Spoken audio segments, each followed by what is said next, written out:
বিতর্কিত মন্তব্য সায়নী ঘোষের। বিরোধীদের কার্বন ডাই অক্সাইড বলে কটাক্ষ যাদবপুরের তৃণমূল প্রার্থীর। দম বন্ধ হয়ে আসছে তাই আলতু ফালতু বকছে তোপ সায়নীর। বারুইপুরের বেগমপুরে সাত সকালে প্রচার সারেন তিনি। পুরোটাই পশ্চিমবঙ্গে কার্বন ডাই অক্সাইড, এজন্য তো দম বন্ধ হয়ে আসছে, তাই আলতু ফালতু কথা বলছে। পশ্চিমবঙ্গের মানুষ তৃণমূল পার্টিকে এবং তৃণমূল পশ্চিমবঙ্গের মানুষকে পরিপূরক হিসেবে অক্সিজেন যোগায়, সেটার প্রতিফলন ইলেকশনের রেজাল্টে।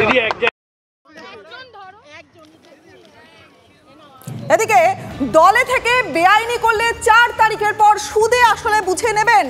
দলীয় কর্মীদের উদ্দেশ্যে কড়া বার্তা শওকত মোল্লার।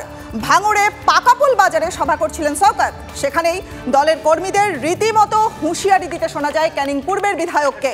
গোষ্ঠীকন্দল রুখতে তার স্পষ্ট কথা, ভালো না লাগলে চলে যাবেন, কিন্তু দলে থেকে বেইমানি করলে ফল ভালো হবে না।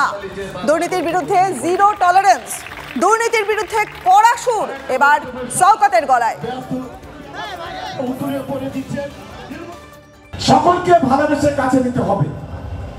ভালো না লাগলে চলে যাবেন, কোনো আপত্তি নেই, কিন্তু দলে থেকে যারা বেইমানি করবে 4 তারিখের পরে সুদে আসলে গোড়ায় গন্ডা তাদের বুঝে নেব। এটা যেন মাথায় থাকে।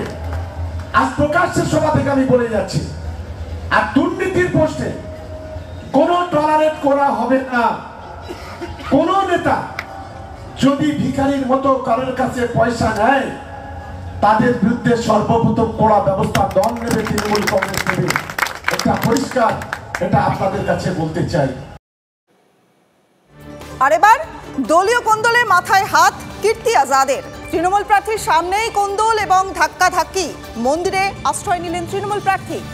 কে আগে সম্বর্ধনা দেবেন তাই নিয়েই তৈরি হয়ে গেল কোন্দল।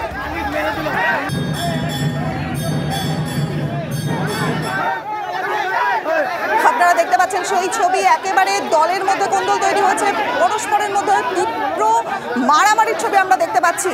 কে আগে সম্বর্ধনা দেবে, সম্বর্ধনা দেওয়া নিয়ে তৈরি হয়ে গেল কোন্দল তৃণমূলের দুই গোষ্ঠীর মধ্যে।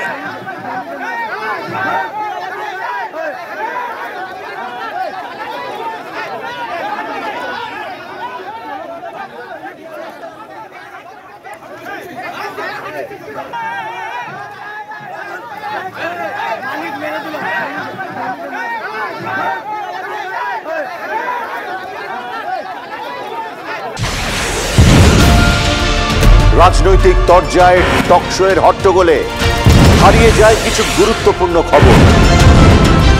দেশ বিদেশের না জানা খবর যা চমকে দেবে আপনাকে।